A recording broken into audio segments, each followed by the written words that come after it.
أعوذ بالله من الشيطان الرجيم. يا أيها الذين آمنوا إن تتقوا الله يجعل لكم فرقانا ويكفر عنكم سيئاتكم ويغفر لكم والله ذو الفضل العظيم. وقال تعالى بسم الله الرحمن الرحيم. إن الذين اتقوا إذا مسهم طائف من الشيطان تذكروا فإذا هم مبصرون. عن أبي ذر جندب بن جنادة ومعاذ بن جبل رضي الله تعالى عنهما عن رسول الله صلى الله عليه وسلم قال: اتق الله حيثما كنت واتبع السيئة الحسنة تمحوها وخالق الناس بخلق حسن. رواہ الترمذی. تمام تعریف و توصیف، حمد و ثنا، بزرگی اور بڑائی، عز و شرف، جاہ و جلال اس اللہ رب العزت کے لیے لائق اور زیبا ہے جو ساری کائنات کا خالق ہے، جو سب کا روزی رساں ہے، ایک دن سب کو مارنے اور پھر جلانے والا ہے. اس مختصر سی حمد و ثنا کے بعد بے شمار انگنت لامحدود درود السلام ہو تمام انبیاء رسل پر، خصوصاً پیارے نبی محمد مصطفیٰ صلی اللہ علیہ وسلم پر. معزز سامعین، خطبہ مسنونہ کے بعد سورہ اعراف اور سورہ انفال کی ایک ایک آیت آپ کو میں نے سنائی ہے.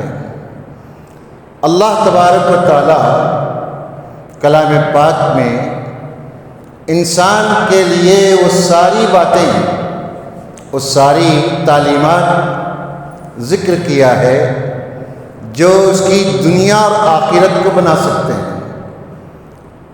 دانا عقل مند ان قرآنی تعلیمات کو اپنا کر اپنی دنیاوی زندگی کو سنوارتا ہے اور اپنی آخرت کو بناتا ہے. ان میں سب سے اہم چیز، سب سے بنیادی چیز تقوی ہے. تقوی کسے کہتے ہیں؟ تقوی کے لغتی معنی بچنا، کسی سے ڈرنا، کسی سے باز آ جانا، یہ تقوی کہلاتا ہے. اصطلاح میں تقوی کا مطلب ہے اللہ نے جن کاموں کے کرنے کا حکم دیا ہے، چاہے وہ ہمیں پسند آئے نہ آئے، اللہ نے کرنے کا حکم دیا تو وہ کریں. اللہ نے جن چیزوں سے روکا ہے، ہمیں کتنا بھی کیوں نہ پسند ہو وہ کام، ان چیزوں سے رکنے کو تقوی کہتے ہیں. اس لیے پیارے نبی صلی اللہ علیہ وسلم فرماتے ہیں، یہ حضرت ابو ذر رضی اللہ تعالیٰ عنہ جن کا نام جندب بن جنادہ رضی اللہ تعالیٰ عنہ ہے، یہ سابقین میں سے پانچویں یا چھٹے صحابی ہیں جو اسلام قبول کیے تھے. یہ ایسی شخصیت تھے، یہ قبیلہ غفار کے ایسا قبیلہ تھا جو قافلوں کو لوٹتا تھا. مکے کے بڑے بڑے لوگ اس قبیلے سے تھرتھراتے تھے کیونکہ بڑا جنگجو قبیلہ تھا، ڈاکوؤں کا قبیلہ تھا. یہ ان کے کانوں میں جب نبی محترم صلی اللہ علیہ وسلم کی بعثت کی بات پہنچی تو یہ اپنے بھائی انیس کو بھیجے تحقیق کے لیے. ان کو باتیں صحیح طور پر معلوم نہیں ہو سکیں تو وہ آ کر اپنے بھائی سے کہنے لگے کہ محمد ان کا نام ہے، لوگ ان کے بڑے مخالف ہیں اور ان لوگوں کو بھی تکلیف دیتے ہیں جو ان کی باتیں مانتے ہیں. تو خود گئے، 3 دن مکے میں قیام کیے. وہ بڑی لمبی تاریخ ہے آپ کے اسلام قبول کرنے کی. آپ خود کہتے ہیں کہ میں کبھی زمانے جاہلیت میں بھی کسی بت کے سامنے اپنے سر کو نہیں جھکایا. یہ ایسے موحد تھے اور ایسے زاہد تھے، بڑے بڑے صحابہ سے مال کے بارے میں اختلافات کرتے تھے. حضرت عثمان رضی اللہ تعالیٰ عنہ نے ان کی اس شدت کو دیکھ کر، آپ کی سختی کو دیکھ کر آپ سے درخواست کی کہ آپ مدینے سے قریب کسی بستی میں بچ جائیے، آپ کے لیے بہتر ہوگا۔ تو ربضہ نامی مقام پر آپ وہاں پر قیام کرنے لگے تھے۔ اللہ کے نبی صلی اللہ علیہ وسلم کی پیشن گوئی کے مطابق یہ تنہا وہاں پر رہنے لگے تھے۔ ان کا انتقال ہوا تو ایک جماعت صحابہ کی گزری، آپ کی پیشن گوئی کے مطابق ان صحابہ نے ان کا جنازہ پڑھا، ان کی تدفین کی۔ یہ آپ صلی اللہ علیہ وسلم کی پیشن گوئی تھی جنگ تبوک کے موقع پر۔ ایسے صحابی روایت کرتے ہیں اور معاذ بن جبل رضی اللہ تعالیٰ عنہ روایت کرتے ہیں، نبی کریم صلی اللہ علیہ وسلم نے فرمایا اتق اللہ حیث ما کنت، جہاں کہیں رہو اللہ سے ڈرو۔ کیا مطلب؟ جہاں رہو تو جس جگہ پر، جس مقام پر، جس پوزیشن پر، جہاں بھی رہو اللہ کا ڈر اختیار کرو۔ کیوں؟ اس لیے کہ اللہ تعالیٰ کلام پاک میں فرماتا ہے ان اللہ یحب المتقین، اللہ تعالیٰ متقیوں سے محبت کرتا ہے، اللہ تعالیٰ متقی اور پرہیزگاروں کو پسند کرتا ہے۔ اس لیے پیارے نبی صلی اللہ علیہ وسلم فرماتے ہیں اتق اللہ حیث ما کنت، جہاں کہیں تم رہو اللہ کا ڈر اپنے دل میں تازہ رکھو۔ اللہ کا خوف ہی انسان کو برائیوں سے بچاتا ہے، اللہ کا خوف ہی انسان کو نیکی پر ابھرتا ہے۔ یہ اللہ تعالیٰ کا تقوی انسان کی زندگی میں انقلاب لانے والی چیز ہے۔ اس لیے اللہ کے پیارے حبیب کتنی پیاری بات مختصر انداز میں فرماتے ہیں اتق اللہ حیث ما کنت، جہاں کہیں رہو تم اللہ کا ڈر اپنے دل میں بساؤ۔ اب سیرت کی کتابیں پڑھ کر دیکھیے، تاریخ پڑھ کر دیکھیے، جن لوگوں نے بھی تقوی کو مستحضر رکھا، اللہ کا ڈر اپنے دل میں بسایا، ان کی زندگیاں بڑی پاک و صاف گزری، ان کی زندگیوں میں داغ دھبے دھل گئے، داغ دھبے دھل گئے۔ اللہ تعالیٰ یہی فرماتا ہے تقوی کیا ہے؟ ان الذین آمنوا یا ایھا الذین آمنوا ان تتقوا اللہ یجعل لکم فرقانا۔ دیکھیے اللہ کا فرمان ہے، ایمان والوں سے اللہ خطاب کر رہا ہے، ہر ایک ارے غیرے سے نہیں، ایمان والے جو دعویٰ کرتے ہیں ان سے اللہ کہہ رہا ہے اگر تم تقوی اختیار کرو گے، اگر تمہارے اندر پرہیزگاری کی کیفیت پیدا ہوگی تو کیا ہوگا؟ نتیجہ کیا ہے گا؟ تقوی کا پھل کیا ملے گا؟ یجعل لکم فرقانا، تم کو اللہ حق اور باطل کے درمیان فرق کرنے کی صلاحیت دے گا، سچ اور جھوٹ کو آپ چھانٹ کر رکھ دیں گے، آپ حق کو بالکل شل صدر کے ساتھ ساتھ دیں گے، باطل کو پوری قوت کے ساتھ اس کا رد کریں گے۔ یجعل لکم فرقان، اللہ تمہارے لیے ایک برہان، ایک دلیل، ایک روشنی اللہ تعالیٰ تم کو عطا کرے گا۔ اس تقوی کی بنیاد پر تم کو ایک امتیاز حاصل ہوگا، اللہ تعالیٰ تم کو معاشرے کے اندر ایک الگ ہی پہچان تمہاری بنائے گا۔ یہ تقوی کا دنیا میں ثمر ہے کہ ہم حق اور باطل کی تمیز اس تقوی کی صفت کے ذریعے سے حاصل کر سکتے ہیں۔ دوسرا روحانی فائدہ وَيُكَفِّرْ عَنْكُمْ سَيِّئَاتِكُمْ، تمہارے جو گناہ ہوئے ہیں، تم سے جو چوک ہوئی ہے، تم سے جو غلطیاں سرزد ہوئی ہیں، جانے انجانے انسان ہے، بشر ہے، بشریت کا تقاضا ہے، غلطیاں کرے گا، بار بار کرے گا، بار بار توبہ کرے گا، اللہ کہتا ہے ہم تمہارے گناہوں کو معاف کر دیں گے، معاف کر دیں گے، وَيَغْفِرْ لَكُمْ، اور تمہارے سارے گناہوں پر ہم قلم پھیر دیں گے کہ جاؤ تم کو معاف کر دیا، واللہ ذو الفضل العظیم۔ اتنا ہی نہیں، تقوی اختیار کر کے دیکھو، پھر دیکھو گے تم کہ ہم تم پر کتنا فضل کرتے ہیں، کتنی ہماری نوازشیں ہوتی ہیں، کتنی ہماری رحمتیں تمہارے اوپر برسیں گی۔ آج ہمارے درمیان ہم سب کسی نہ کسی مسئلے میں پریشان رہتے ہیں، کسی نہ کسی مسئلے میں گرے ہوئے ہوتے ہیں۔ یہاں پر میرا آپ کا تقوی ہماری رہنمائی کرتا ہے کہ ہم جائزہ لیں اپنی زندگی کا کہ کس مقام پر ہم ٹھوکر کھا رہے ہیں، کہاں اللہ کو ناراض کر رہے ہیں، کہاں ہم اللہ تعالیٰ کے غضب کے مستحق بن رہے ہیں؟ یہی تقویٰ ہے۔ قرآن پڑھیے سورہ اعراف، اللہ تعالیٰ کیا کہتا ہے؟ ان الذین اتقوا، یقیناً وہ لوگ جو تقوی والے ہیں، طہارت والے ہیں، جن کے دل اللہ کے ڈر اور خوف سے معمور ہے۔ کیا کہتا ہے اللہ تعالیٰ؟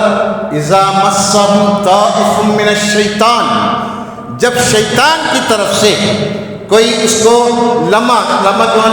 کوئی اس کو شیطان کی طرف سے وسوسہ طاری ہوتا ہے، اس کے اندر ورغلاہٹ آتی ہے، آدمی بہکنے کے قریب ہوتا ہے شیطان کی طرف سے۔ اللہ کا کرم دیکھیے، اللہ تعالیٰ اس ورغلانے کو، اس وسوسے کو شیطان کی طرف منسوب کر کے کہتا ہے جو لوگ اللہ سے ڈرتے ہیں، اللہ کا خوف کرتے ہیں، جب ان کو شیطان کی طرف سے کوئی وسوسہ آتا ہے تو کیا کرتے ہیں؟ تذکروا، فوراً اللہ تعالیٰ کو یاد کرتے ہیں۔ تذکروا، اللہ تعالیٰ ان کو یاد آ جاتا ہے۔ آپ یقین جانیے، جو انسان ظاہر میں متقی بنتا ہے وہ اندرون میں بھی باطن میں بھی متقی ہے، تو یقین جانیے اللہ تبارک و تعالیٰ ایک نور اس کو عطا کرتا ہے اور اللہ تعالیٰ اس کو شیطان کے اس وسوسے سے بچا لیتا ہے۔ پڑھیے واقعات کو، صحیح بخاری میں وہ واقعہ پڑھیے۔ اللہ کے نبی صلی اللہ علیہ وسلم پرانے زمانے کا ایک واقعہ بیان کرتے ہیں کہ 3 آدمی کہیں جا رہے تھے، بارش ہوئی، غار میں پناہ لینے لگے تو غار کے چٹان آ کر زوردار بارش کی وجہ سے منہ بند کر دیا، غار کا دہانہ بند ہو گیا۔ تینوں نے بڑی کوشش نکلنے کی، ناممکن تھا نکلنا، چٹان بھاری تھی، تو تینوں نے طے کیا ہم نے اللہ کی رضا کی خاطر، اللہ کے لیے جو بھی نیک کام کیا ہے آج اس کو وسیلہ بنا کر دعا مانگیں گے۔ اللہ تعالیٰ کے فضل سے امید ہے کہ وہ ہماری رہنمائی کرے گا، ہم کو یہاں سے نکالے گا۔ دعائیں کرنے لگے۔ ایک نوجوان کی باری آئی، اس نے کیا دعا کی؟ اے اللہ تو جانتا ہے، سب واقعہ آپ کے ذہن میں ہے، یہ واقعات پڑھنے اور ٹائم پاس کرنے کے لیے نہیں ہے۔ انسان کی زندگی میں ایسے مواقع اور ایسے چانسز آتے ہیں جہاں پر مجھے اور آپ کو، میرا آپ کا تخفہ بچاتا ہے۔ اس نوجوان نے اپنی کزن سے عشق کیا، سودا ہوا، جب برائی کرنے کا وقت آیا تو لڑکی نے کہا اتق اللہ، اللہ سے ڈر۔ یہ ایک لفظ اے اللہ تو جانتا ہے، اس لڑکی کی زبان سے جب میں نے تیرا نام سنا اور اتق اللہ کا لفظ سنا تو میں ہٹ گیا، توبہ کر گیا۔ اس دن سے آج تک تو جانتا ہے میں نے برا کام نہیں کیا ہے۔ اللہ تعالیٰ کرم کیا اور اس کو ہٹا دیا۔ یہی اللہ تعالیٰ کہتا ہے ان الذین اتقوا، جو لوگ تقوی والے ہوتے ہیں، اذا مسهم الشیطان، جب ان کو شیطان کی طرف سے کوئی وسوسہ آتا ہے، تذکروا، اللہ کو یاد کرتے ہیں، اللہ تعالیٰ کو یاد کرتے ہیں۔ یہ یاد آتا ہے کہ اللہ تعالیٰ عذاب دینے والا ہے، اللہ سزا دینے والا ہے، اللہ پکڑنے والا ہے، اللہ تعالیٰ کرامین کاتبین کو رکھا ہے، وہ میرے بول کو، میرے کام کو، میری ہر حرکت کو نوٹ کر رہے ہیں۔ تذکر، یہ یاد آنا چاہیے۔ اللہ برائی کے موقع آتے ہیں، وہ حدیث یہاں پر جوڑی جس میں آپ صلی اللہ علیہ وسلم کیا فرماتے ہیں؟ سبعۃ یظلهم اللہ فی ظلہ یوم لا ظل الا ظلہ، 7 قسم کے افراد ہوں گے جن کو عرش کے سائے کے نیچے جگہ اللہ تعالیٰ عطا کرے گا۔ ان میں سے ایک وہ آدمی، وہ نوجوان جس کو ایک خوبصورت مال والی، نسب والی برائی کی دعوت دیتی ہے، اپنی طرف راغب کرتی ہے، یہ کہتا ہے انی اخاف اللہ، مجھے اللہ کا ڈر ہے، اللہ تعالیٰ اس کام کو حرام کیا ہے، اللہ کے پاس بڑی پکڑ ہو، یہ تقویٰ ہے، یہ اللہ کا ڈر ہے، یہ اللہ کا خوف ہے۔ اذا مسهم الشیطان طائف من الشیطان تذکروا، آدمی کو ایسے مواقع آتے ہیں، اپنے کام کی جگہ پر آتے ہیں، اپنی نوکری کی جگہ پر آتے ہیں، اپنے گھر میں میسر آتے ہیں، ایسی جگہوں پر جہاں گناہ کرنے کے سارے مواقع انسان کو میسر آتے ہیں، وہاں پر اللہ کا ڈر مستقر ہو تو یہ تقویٰ ہے، یہ اللہ کا بندہ ہے، یہ ایمان والا ہے۔ اللہ اس کو فرقان دیا ہے، اللہ اس کو برہان دیا ہے، جس کی وجہ سے یہ آدمی اللہ تعالیٰ کے اس دیے ہوئے تقوی کی بنیاد پر گناہوں سے بچتا ہے۔ یاد رکھیے، گناہوں سے بچنے کی صلاحیت اللہ تعالیٰ ہم کو دیتا ہے، اس کا فضل ہے۔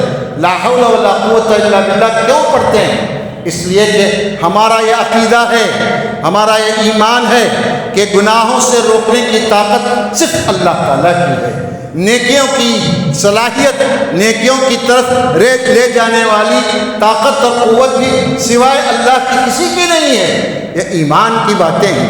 جب مؤذن حی علی الصلاۃ کرتا ہے، حی علی الفلاح کی ندا دیتا ہے تو ہم لا حول ولا قوت پڑھتے ہیں۔ یہ تقویٰ ہے ہمارا اللہ تعالیٰ سے اٹیچمنٹ ہے، جو ہم زبان سے کہتے ہیں اے اللہ اس نیک کام کی طرف لے جانے والی طاقت تیری ہے، ہم بے نمازی ہونے سے بچنے سے تیرے فضل سے ہی بچ سکتے ہیں۔ احادیث میں اللہ کے نبی صلی اللہ علیہ وسلم نے جو فرمایا اتق اللہ حیث ما کنت، ڈرو اللہ سے جہاں کہیں تم رہو۔ ایک تاجر ہے، وہ ڈنڈی مار سکتا ہے، دھوکہ دے سکتا ہے، ویل للمطففین، اس کو یاد آنا چاہیے۔ یہ تقویٰ ہے۔ ایک معلم ہے، بچوں کو پڑھا رہا ہے، بچوں کو سزا دینے پر قدرت رکھتا ہے، لیکن اللہ تعالیٰ کا ڈر اس کے دل میں ہے۔ اللہ تعالیٰ کہتا ہے اتقوا اللہ یعلمکم اللہ، اللہ کا ڈر، اللہ کا خوف اے علماء اپنے دلوں میں پیدا کرو، اللہ تم کو علم دے گا، اللہ تم کو برہان دے گا، اللہ تم کو کیا ہے علم کی روشنی سے مالا مال کرے گا۔ ہر فیلڈ میں دوستوں، ہر جگہ پر، ہر میدان میں ہماری زندگی کے تقویٰ مطلوب ہے۔ اس لیے اللہ کے پیارے نبی صلی اللہ علیہ وسلم حضرت معاذ رضی اللہ تعالیٰ عنہ کو، حضرت ابو ذر رضی اللہ تعالیٰ عنہ کو کیا نصیحت فرما رہے ہیں؟ اتق اللہ حیث ما کنت، جہاں بھی رہو۔ یہ بات ذہن میں رکھو کہ اللہ کا ڈر مجھے اپنے دل میں بسانا ہے۔ یہ مت سمجھو کہ تنہائی میں ہم گناہ کرتے ہیں تو کوئی نہیں دیکھتا، اللہ کی ذات ہے۔ اللہ سے بڑی قرآن مجید کی تلاوت کیجیے، ہم کو اللہ تعالیٰ بتاتا ہے دیکھو تم دو آدمی جو گفتگو کرتے ہو، تیسرا میں ہوتا ہوں، تین آدمی گفتگو کرتے تو چوتھا میں ہوتا ہوں، جو کچھ تم کانا پوسی کرتے ہو وہ میں اس کا سننے والا ہوتا ہوں۔ جب میرا آپ کا ایمان ایسا ہے، اللہ تبارک و تعالیٰ عرش پر ہے لیکن اس کا علم ساری کائنات کو محیط ہے، پھر بھی ہم گناہوں میں ملوث ہوتے ہیں، اپنی زندگی میں بے برکتی کا رونا روتے ہیں، اپنی بے بسی کا رونا روتے ہیں۔ کس کی زیادتی ہے دوستو؟ کون اس کا ذمہ دار؟ ہم ذمہ دار ہیں۔ تقوی کی زندگی صرف روزوں کی حد تک رکھ لیے، ہم رمضان میں تقوی اختیار کر لیتے ہیں، غیر رمضان میں بے مہار کے اونٹ بن جاتے ہیں۔ یہ نہیں چلے گا، یہ وقتی تقوی کام نہیں آئے گا۔ تقوی 24 گھنٹے کا نام ہے۔ اللہ کا ڈر اور خوف ایک انسان کو، ایک مسلمان کو ہمیشہ تازہ رکھنا چاہیے۔ آگے بڑھیے، آپ صلی اللہ علیہ وسلم نے کیا فرمایا؟ یہ اللہ کا حق ہے۔ دیکھیے تقوی اللہ، یہ اللہ کا حق ہے۔ دوسرا آپ صلی اللہ علیہ وسلم نے کیا فرمایا؟ اتبع السیئۃ الحسنۃ تمحوها، یہ میرا، یہ بندے کا، ہمارا حق ہے۔ اللہ تعالیٰ کیا کہ اللہ کے نبی فرماتے ہیں دیکھو غلطی ہو جاتی ہے، چوک ہو جاتی ہے تو تم کیا کرو؟ فوراً نیکی کرو۔ ان الحسنات یذہبن السیئات، کیوں کہا اللہ تعالیٰ؟ نیکی انسان کرتا ہے تو اس کے گناہ دھل جاتے ہیں۔ اللہ تبارک و تعالیٰ اتنا غفور ہے، اتنا رحیم ہے، اتنا شفیق ہے کہ بہانے دیکھتا ہے اللہ تعالیٰ ہم کو معاف کر کے گھر واپسی کی، جنت میں داخل کرنے کی۔ اس لیے اللہ کے حبیب صلی اللہ علیہ وسلم فرماتے ہیں کہ دیکھو جب تم غلطی کر بیٹھو، انسان سے ہوتی ہے، فرشتے تو معصوم ہیں بیچارے، کر ہی نہیں سکتے۔ اللہ تعالیٰ انبیاء کو سارے گناہوں کو بخش دیا ہے، اگلے پچھلے بچے ہم لوگ، ہم سے گناہ ہوتے ہیں، ہمارا ہمزاد ہے، ہمارے ساتھ شیطان لگا ہوا ہے، 24 گھنٹے بہکانے کی فکر میں ہے۔ ایسے موقع پر غلطی ہو جاتی ہے تو اس کو پروان نہ چڑھاؤ، کل کر لیں گے، پرسوں کر لیں گے، آئندہ جمعہ دیکھیں گے، رمضان میں دیکھیں گے، نہیں۔ وہ یاد رکھو جب تم غلطی کرتے ہو تو تمہارے دل پر سیاہ دھبا بیٹھتا ہے، توبہ کرو گے تو معاف ہوتا ہے، پاک ہوتا ہے۔ اگر تم اس کو یوں چھوڑو گے تو زنگ آلود ہوتا ہے، زنگ پکڑا ہوا لوہا کچھ قیمت نہیں لگتی۔ اس لیے اللہ کے نبی صلی اللہ علیہ وسلم فرماتے ہیں جب گناہ کرو تو اس کے ساتھ فوراً نیکی کرو، یہ گناہ تمہاری نیکیاں ان گناہوں کو معاف کر دیتے ہیں۔ یہ میرا اور آپ کا حق ہے، یہ انسان کے اس کے نفس کا حق ہے کہ ہم غلطی کرتے ہیں تو اس کو یوں ہی نہ چھوڑیں بلکہ توبہ کر کے اللہ تعالیٰ کی طرف رجوع کریں۔ تیسرا حق، ایک مسلمان کا 3 جگہ اس کے تعلقات ہوتے ہیں، اپنے خالق سے، اپنی ذات سے، اپنی سوسائٹی سے۔ سوسائٹی سے کیا تعلق ہے؟ وَخَالِقِ النَّاسَ بِخُلُقٍ حَسَنٍ، لوگوں کے ساتھ اچھے اخلاق سے پیش آؤ۔ کیسے اخلاق؟ گھر والوں سے نرمی سے بولو، بیوی سے مسکرا کر بولو، بچوں سے پیار سے بولو، شاگردوں کو اپنا سمجھو، اپنے ماتحت نوکر چاکروں کو اپنا بھائی سمجھو، نیکی اچھی زبان استعمال کرو۔ یہ زبان انسان کو دوست بھی بناتی ہے، یہ زبان دوستوں کو دشمن بھی بنا سکتی ہے۔ اس لیے اللہ کے پیارے حبیب معاشرتی حقوق بیان کرتے ہوئے فرما رہے ہیں وَخَالِقِ النَّاسَ بِخُلُقٍ حَسَنٍ، لوگوں کے ساتھ اچھا برتاؤ کرو۔ وَإِنَّكَ لَعَلَىٰ خُلُقٍ عَظِيمٍ، اللہ تعالیٰ نے آپ کے اخلاق کے بارے میں کہا یقینی طور پر اللہ کے نبی آپ اخلاق کی بلندی کی چوٹی پر ہیں۔ اور آپ نے کیا کہا؟ بُعِثْتُ لِأُتَمِّمَ مَكَارِمَ الْأَخْلَاقِ، میری بعثت کا مقصد ہی مکارم اخلاق کی تکمیل ہے۔ ہم مسلمان آج اپنا جائزہ لیں، ہمارے اخلاق کیسے ہیں؟ نوکروں کے ساتھ ہماری زبان، بیوی کے ساتھ ہمارا برتاؤ، بچوں کے ساتھ ہمارا سلوک، محلے والوں کے ساتھ کیسے رہتے ہیں؟ خود ہم اپنا جائزہ لیں۔ کیا ہم واقعی ایک اچھے شہری ہیں؟ کیا واقعی ہم ایک اچھے پڑوسی ہیں؟ کیا واقعی ہم اچھے باپ ہیں، اچھے شوہر یا اچھے بھائی ہیں؟ اپنی عدالت میں ہم خود اپنے آپ کا مقدمہ لڑیں، خود معلوم ہوگا کہ ہم کہاں کھڑے ہیں۔ یہ 3 باتیں میری آپ کی زندگی میں بنیادی حیثیت رکھتے ہیں، میرے آپ کی کامیابی کی کلید ہے۔ یہ یاد رکھیے، اللہ کا ڈر انسان کو حق اور باطل کے درمیان تمیز کراتا ہے۔ تقوی اعمال کی قبولیت کے لیے شرط، انما یتقبل اللہ من المتقین کا، اللہ تعالیٰ تو اعمال متقیوں کے قبول کرتا ہے۔ اس لیے تقوی یہ کوئی باہر سے داخل کرنے کی چیز نہیں ہے، یہ تصور ہو میرا آپ کا، اللہ دیکھتا ہے، اللہ کا علم ہے، اللہ کے علم میں ہوں۔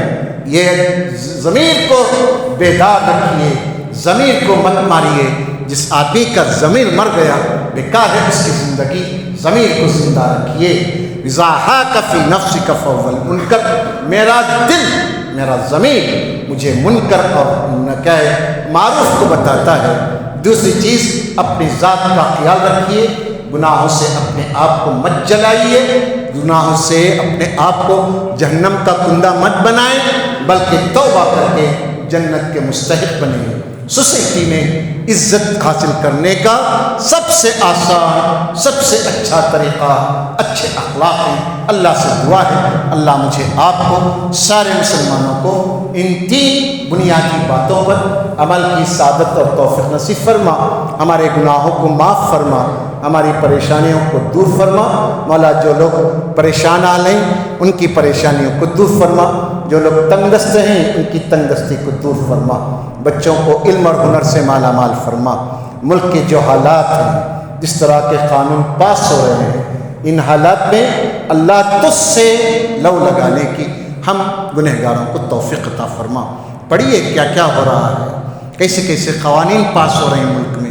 گجرات کا آج کا پڑھیے، اخبار پڑھ کر دیکھیے، سلام کرنا بھی جرم ہے، نقاب اوڑھنا جرم ہے، اعتکاف کرنا جرم ہے، مسجد کو آنا جانا جرم۔ کیسے کیسے قوانین اس ملک میں بن رہے ہیں۔